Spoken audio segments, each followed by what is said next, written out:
Hey everyone! So, welcome to our review of Harrow the Ninth, and if you were going, what the fuck did you just read? We have some answers for you. Harrow the Ninth is not what you expect because the writing style is definitely a lot different than Gideon the Ninth, but as you get through the book, you find out that there is a very good reason for this. She's actually trying to do something with the thing that she's doing. I always am really off balance when it comes to reading second person perspective because first off, you don't do it often. No. And I find that when you get you get used to it as you get into it. But man, that first 5 pages, it's rough. Well, it makes it rougher too because she keeps switching back and forth between it, and you kind of don't realize that there is 2 separate timelines going on. And once you kind of figure that out, you're like, okay, I get that these are separate things now. But you're still like, who the hell is narrating this shit? And you don't find that out for a long, long time. The second perspective narration is the you did this, you said this, you thought that. And that is kind of in the present time before the Emperor is murdered and sometimes after, where Harrow is going through her life as a lictor. And then the third person narration is the one that you're usually used to. Harrow said this, or just said that. And that is in Harrow's recollection of what happened in the last book. But it is definitely different than what you know happened in the last book. Reading this book was just a constant supply of me just looking up and mouthing what the fuck. Yes it was. Because the first bomb is she's something, oh yeah, so my cavalier Ordis. Ordis isn't your cavalier, he died. And then it's just oh yeah, there was another girl around my age, but she died. And I'm just what? Excuse me? What the fuck?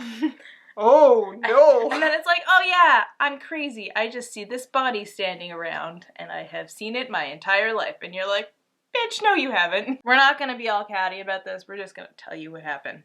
Yeah, because there's really no way we can No, it's not worth it. No. We have the time, you don't have the time, no one has the patience, it's fine. Basically, Harrow, after coming into the Emperor's service in the last book, is no, I don't want this. I refuse to take Gideon's sacrifice. I refuse to, let this stand. We have to make this right. So I'm going to find a way to make sure that I don't absorb Gideon's soul, and somehow I'll bring her back. So Harrow makes a deal with Ianthe and basically opens up her own brain and does brain surgery to get rid of all of the information about Gideon, because if she does not remember Gideon, then her body will not absorb her soul. I'm just okay, I don't get it. I'm just not even gonna... No, we're fine.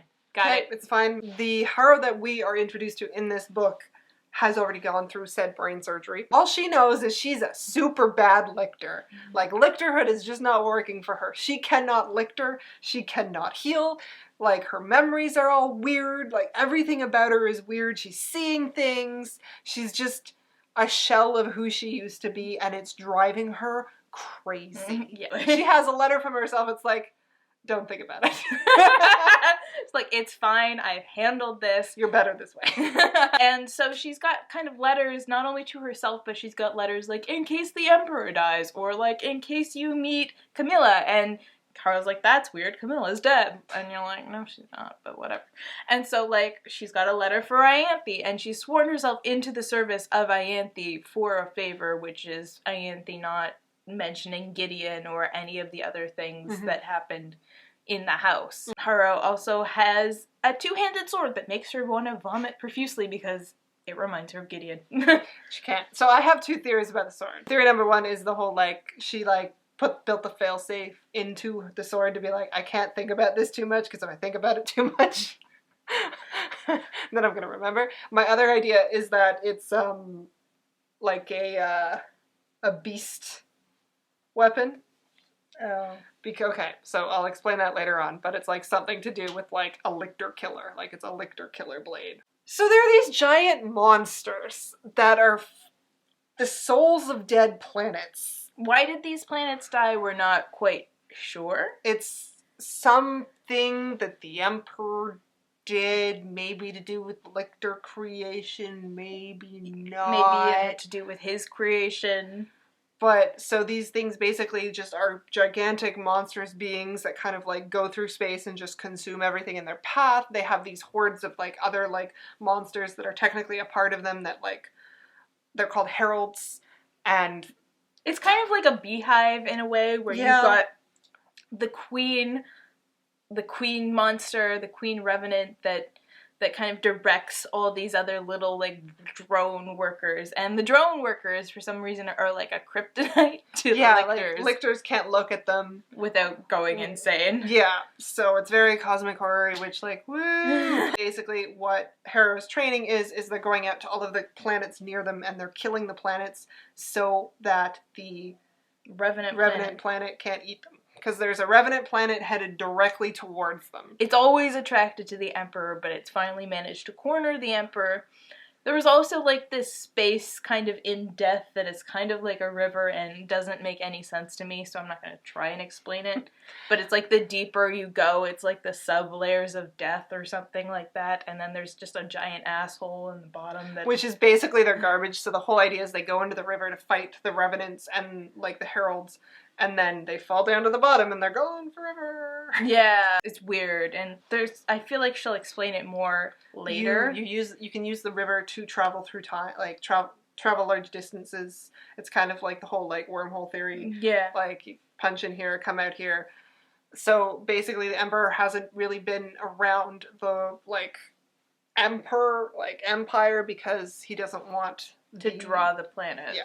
Basically, everyone's hanging out at this location, and they're training Ianthe and Harrow. Harrow's really sucking at being lictor. Mercy Morn, one of the older lictors, is just like, you're 4 years old. You're useless. The other lictor, Augustine, wants nothing to do with Harrow because it's like, why waste my time on you? You're gonna die. You're useless, and spends all of his time with Ianthe. Then there is Ortis, who is a lictor who keeps trying to kill Harrow. And it's wild. Like, you get into, like, some theater of the absurd level bullshit. Because Ortis keeps trying to kill Harrow, and everyone's just like, well, you just gotta deal with it. There's nothing we can do. We can't tell him to stop. Harrow will be going about her day, and then Ortis will try and murder her. She's gotta, like, fight for her life. Oh, my favorite, though, was her revenge. Oh my god, okay. So, our one friend who was reading the book was just like, this book has the best soup. And I'm just like, all right. So basically Harrow has lost her way. She's miserable. She can't figure anything out. And up to this point in the book, she's basically been like living off of scraps that she finds in this kitchen because everybody else has been cooking. It's the most well-stocked kitchen she's ever encountered, and it stresses her out. She's very much used to like the 9th house level of like not having a lot. Here's dust. Make it taste fine. And so like one of the other lictors is like, learn how to make soup. Like, do something. And so the Emperor. So she's like, I'm gonna make out a soup. And so she makes soup, and then dinner comes along, and she gives everyone the soup, and they're like, this is fine. It is a passable soup. Congratulations. But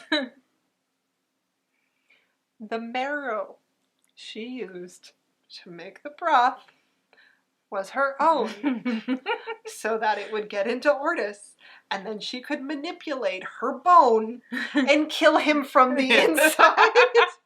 And everyone at the table is just like, and they get on it and they stop it, and you're just like, motherfucker, how many times have you wandered down the hall to find Ortis choking her out? But if Ortis is gonna die, oh no. After that, Ortis kind of like, he still tries to kill her. That doesn't stop, but now there's like a moniker of respect. I laughed so hard. And that's our girl. As Harrow is trying to deal with the fact that she's probably going to die soon when this Revenant planet gets here, and everybody's kind of doing their own thing, there are some things happening in the background, like she runs into Camilla, and Camilla's like, hey, you know, there's this human group that's been fighting the Emperor for ages, blah, blah, blah, blah. And Harrow's like, that's interesting, that's really weird. Why? And she ends up making a deal with Augustine.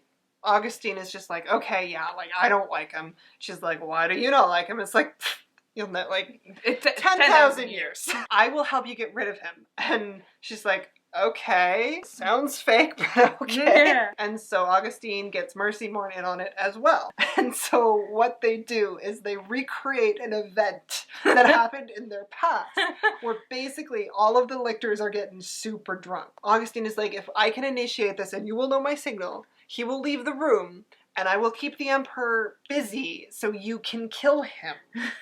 And she's just like, okay, how you gonna keep the Emperor? Like, literally a god, busy while I go kill Ortis. And Augustine's like, don't question me. And so what he does is Augustine and Mercy Morn, like, sound like they make up, and it's like, no, we've been in love all along. And they start making out, and then they just pull the Emperor in on it too.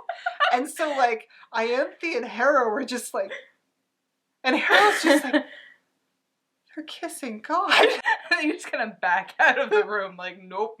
And so, of course, Harrow enacts her plan to try and kill Ortis, but it doesn't work. But she ends up saving him because the body of Cytherea ends up trying to kill him first. They have the body of Cytherea. They've brought it to this location. They've basically built this big kind of, like, memorial to her with her body there. There are roses, and it freaks Harrow's shit out. Like, why are we? It's like, no, 10,000 years. Maybe a little bit of time. The body starts moving. Like, she finds it places, and she's like, I'm already seeing one body, thanks. Don't need another one. And then another time she walks in on Ortis fucking the corpse, and she's just like, okay, even in the Ninth House, this is no. So you find out that the corpse is actually possessed by this freedom fighter woman who, like, has had an affair with basically all of the lictors because 10,000 years. And she needed information, like... One of the things that I love about this book is that because these characters have known each other for so long, their relationships are extremely complicated. And, like, of course, if you've been enemies with someone for 10,000 years, you're probably gonna... And I think she does a really good job of just showing how nuanced and layered and complicated all of these relationships are. She really does. Is really impressive. And so you find out that this freedom fighter has been, like, freeloading in Cytherea's body, and she's trying to off Ortis, and Ortis had a deal with her, and that's why Ortis has been trying to kill Harrow. And it's just like, and Harrow's just like, this is too much. But you find kind of all that out at the end, exactly who she is and what her goals were. So we're gonna go back to Harrow's dreams of what had happened in the first book. Basically, she dreams that, you know, Ortis was her cavalier, and Ortis annoyed her with his poetry all the time, talking about Matthias Nonius, who is the best cavalier to ever cavalier. He was the best cavalier the Ninth House ever produced, and like, one of the best cavaliers ever, like, legendary. And basically he's writing, like, a shonen anime about Matthias Nonius, but, like, in Beowulf language, where he's just like, you know, they fight for, like, 2 days straight before somebody gets a scratch, and then he asks him what his name is, and because he respects him now, and Harrow's just like, please shut up. But she knows most of his poetry because there's nothing else to do in the Ninth House. So the retelling of the first book goes fairly, like, same idea. They're in the house, the first house, and they're trying to figure out how to become a lictor, but there's something called the sleeper, and they can't wake it up, because if they wake it up, it's gonna kill them, and it's gonna bring about the end of the world, and ha ha ha ha ha. Well, the sleeper keeps waking up and keeps murdering people in the first house. And, like, the Dulcinea in this book is actually Dulcinea. It's not Cytherea. And so then you find out that the sleeper is actually the freedom fighter who was in the body of Cytherea, and she's, like, trying to, like, freeload on Harrow because Harrow's mind is all fucky. And so they have to fight her off there. And then you find out that Harrow has, like, messed up her brain, and, like, this is her little bubble, and she's actually got all of the ghosts from the first book, all of the people who died in there, and they're, like, playing out this, like, alternate timeline bubble, like, safety thing. It's okay, so the bubble is in the river, so the ghosts can get in. Basically, it's like it's kind of like one of those things where you have to know the rules. And if you know the rules, you can kind of make the rules. So Harrow's kind of made the rules that they're in this house, and that's kind of unbreakable. But the freedom fighter has kind of made this, like, taken the place of what was Cytheria and the thing that was killing everybody, and she's now replaced it with the Sleeper, who's a rifleman who can basically just sharpshoot anything. And she's slowly hacking the system. Yeah. So Harrow has to realize how this little bubble world works, and then she can take control again. And then when the charade drops and all of the ghosts are like, yeah, no, this is actually what's happening, ha ha ha, you're so talented. You get one of the best sequences I have ever read in my life, because they're trying to fight off this Sleeper and they are losing because she's so got her claws into this world and she's shaping the world. And then Abigail manages to summon Matthias Nonius.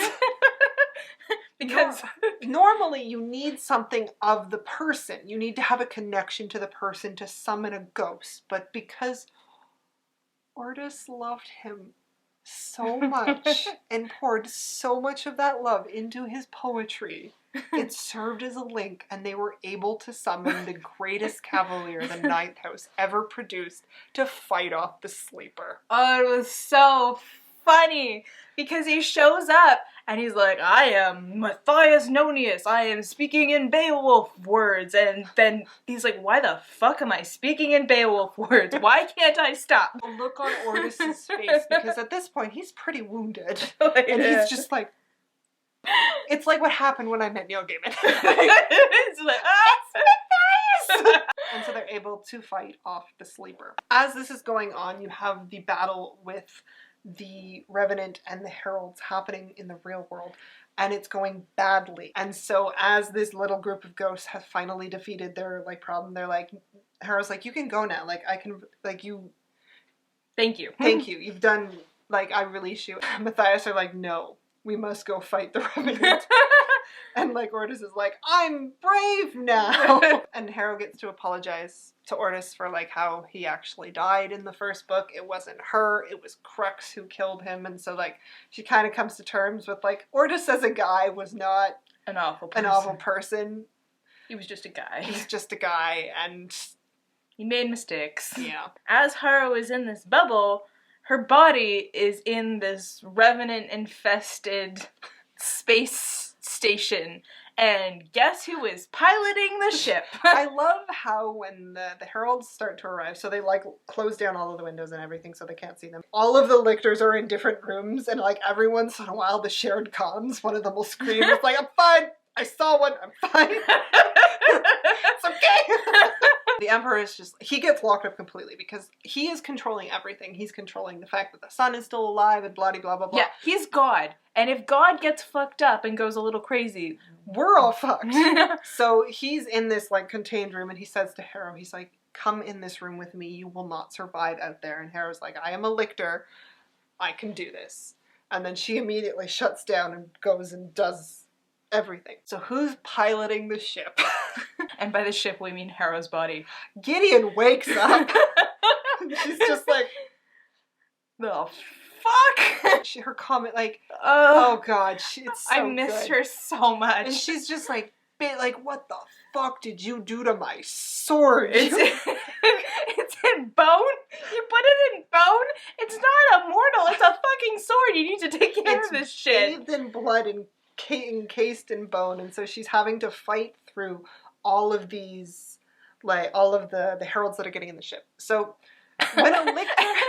And she's like, I'm sorry, Harrow, one of them took your thumb.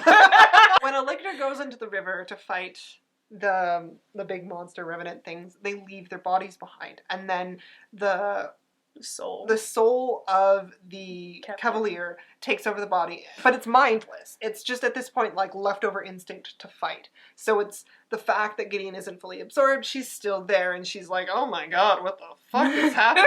She's just thrown into this situation where there's these, like, demon bees. Bug things. Coming at her. And she's just and she's in Harrow's body, which is tiny and useless. She's just like, did you ever do a push-up? Like, ever?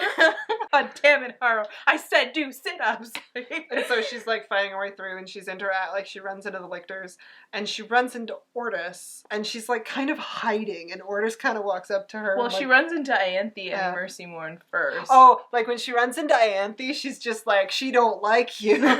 She's like, step off my bitch. And Ianthe's just like, oh, fuck, you're back. Because Ianthe was definitely moving in on her. Yeah. Because she's listening to this conversation, and Ortis kind of comes up beside her. In the room, isn't it Augustine? Yes. There's Augustine and the Emperor, and she and Ianthe kind of sneak into the room, and they're like, oh, we're kind of interrupting something. Let's, like, shuffle over here and be quiet. So Ortis comes in, and he kind of looks at them, and he takes the glasses, because Harrow had kept Gideon's aviators, and takes them and puts them on and walks into the room. And the lictors and the Emperor are talking, and just like, okay. So you find out that the body in the locked tomb is the Emperor's cavalier. And she is totally fine. The Emperor found a way to, like, become a lictor without killing the cavalier. And all of the lictors are like, what the fuck? These were our friends. You let us kill our friends. You are a monster, motherfucker. And they kill him. And everyone's like, oh, fuck. And he comes back. He comes back in like this really crazy graphic bullshitty thing. Yeah. Because it turns out that he is literally God. He is keeping the sun alive, and so therefore the whole solar system is it's him. He's the center of everything. And so, like, when they kill him, they're like, I guess the sun's gonna go out. Yeah, I guess all those people are gonna die. Like, I mean, it's better. Like, clearly we're hanging on to something we shouldn't be. Like, this is unnatural. Like, this is bad. Maybe, like, this... And the Emperor comes back. It's like, I have fixed the sun. Missed. Like, fuck all of you. And then you find out that Ortis, like, also did not consume his cavalier, and that the reason he took the sunglasses were to hide his eyes, because the soul of Ortis, whose name was actually Gideon, because Harrow had to strip everything out, and so she just like word replaced Ortis with Gideon. Control F, replace. Every time people were like, "Oh, Gideon," she was like, "Ortis." And they're like, sure. Now who's running Gideon / Ortis's body is his cavalier. Then the big true comes out. So earlier on in the book, Harrow goes to the Emperor. It's like, Emperor, I'm sorry. I did a bad thing. I did the ultimate sin. I tried to get past the locked tomb. I got all of the way in. I saw what's hidden there. Like, I almost ended the world. I'm sorry. The Emperor's just like, no, you didn't, honey. Like, there's no way. Like, that was locked to my blood. There's no way you could have gotten in. Tamsyn Muir. That motherfucker. So Harrow is recounting this conversation about how, like, her and Gideon, and they went to blows, and she was just so, like, upset about it. So she was gonna go to the locked tomb to kill herself. She figured, like, it would kill her. What she didn't realize was that because, you know, scratchy, fighty, she had gotten Gideon's blood under her nails. So when she went to the tomb to open the tomb, it opened because Gideon is the Emperor's child. And you're going, what? Gideon was created by the Blood of Eden, like, human, like, insurgent group working with one of the I think it was Gideon Ortis. To they managed, and Mercy Mourn like all of them are working against together. each other and for each other, but basically what they did was they got the Emperor's biological material by the same threesome that they used a second time to distract him. That was a throwback. To impregnate this woman, and she was gonna go and she was gonna use this, like, the bomb is what she referred to it as, but it was baby Gideon, and to, like, open the tomb and, like, end the world. And Gideon was chasing after, because I think Gideon thought that it was his child. I don't remember. And so the reason Gideon's mother died screaming Gideon was she was screaming about previous Gideon. Lictor Gideon. Lictor Gideon. They're like, oh, I guess the baby's name is Gideon. And then they picked it up and they took it back. And it turns out that that is why when they killed all the babies, baby Gideon didn't die, because she's the child of a god. She's not gonna let a little thing like a bunch of gas kill her. So Gideon's listening to this and she's just like, oh my god. And she's just like, I'm not dead. And the Emperor, in the line that made me like actually stop reading, was like, hello, I'm not dead. I'm Dad. And I was just like, no. Also, by the way, the reason we keep referring to like the insurgent like rebel woman is because her name is super long and it's made up of like a snatch of the New Zealand national anthem, a snatch of like Evanescence music, and like Eminem. Like, it's just, she doesn't have a name that you can. It's just like a 3-sentence thing that I read, and like Chelsea and I had made this playlist for Gideon the Ninth, like a, themed playlist. And when I got to the Evanescence song, I'm just like, Chelsea's gonna lose her shit. So Gideon is the daughter of the Emperor. It's a shit show. And like, you find out that the Emperor's like, yeah, no, I could have easily, like, I can look at heralds without going crazy. I can like fight. He was just kind of like keeping his power on the down low. He's like, they can't know like how powerful I am. And so that made me wonder, okay, maybe he didn't do this maliciously. Maybe he thought that the cost was too high. Like, yeah, to keep... Because we don't know what creates revenant planets. Yeah.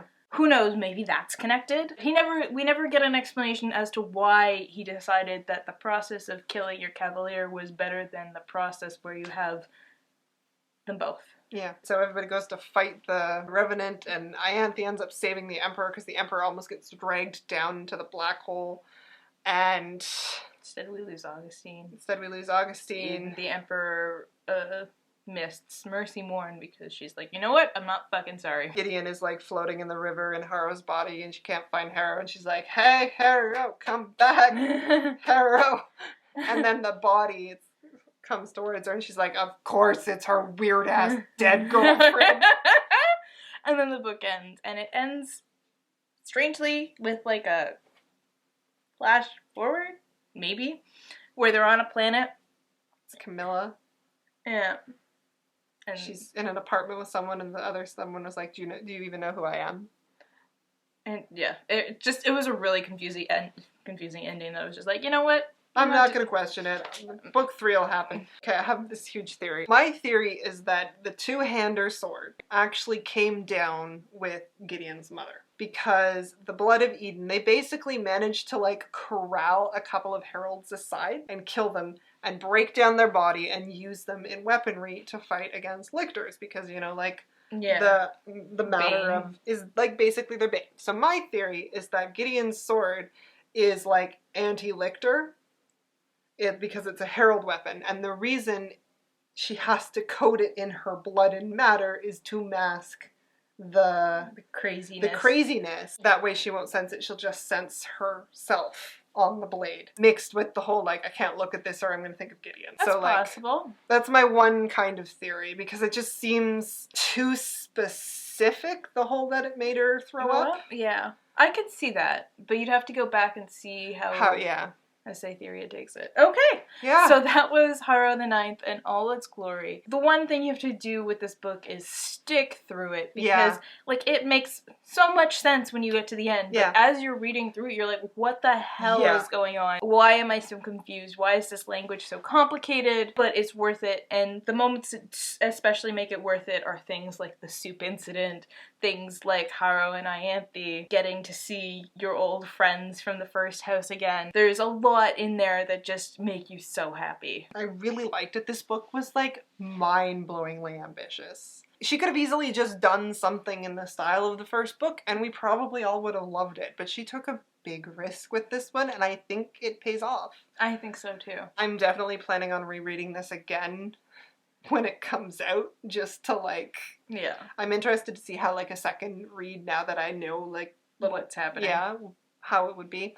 And, like, my favorite thing is when the cover was revealed, the author also posted on her Tumblr just like, these are the tropes I played with in this book. And I'm like, oh, this makes no sense. And then when I read the book and went back, and I'm like, all right, I'm done with you. That is our review of Harrow the Ninth, and we hope you enjoyed it as much as we did, and let us know what you think, and if you have any crazy theories, let us know. Bye, guys.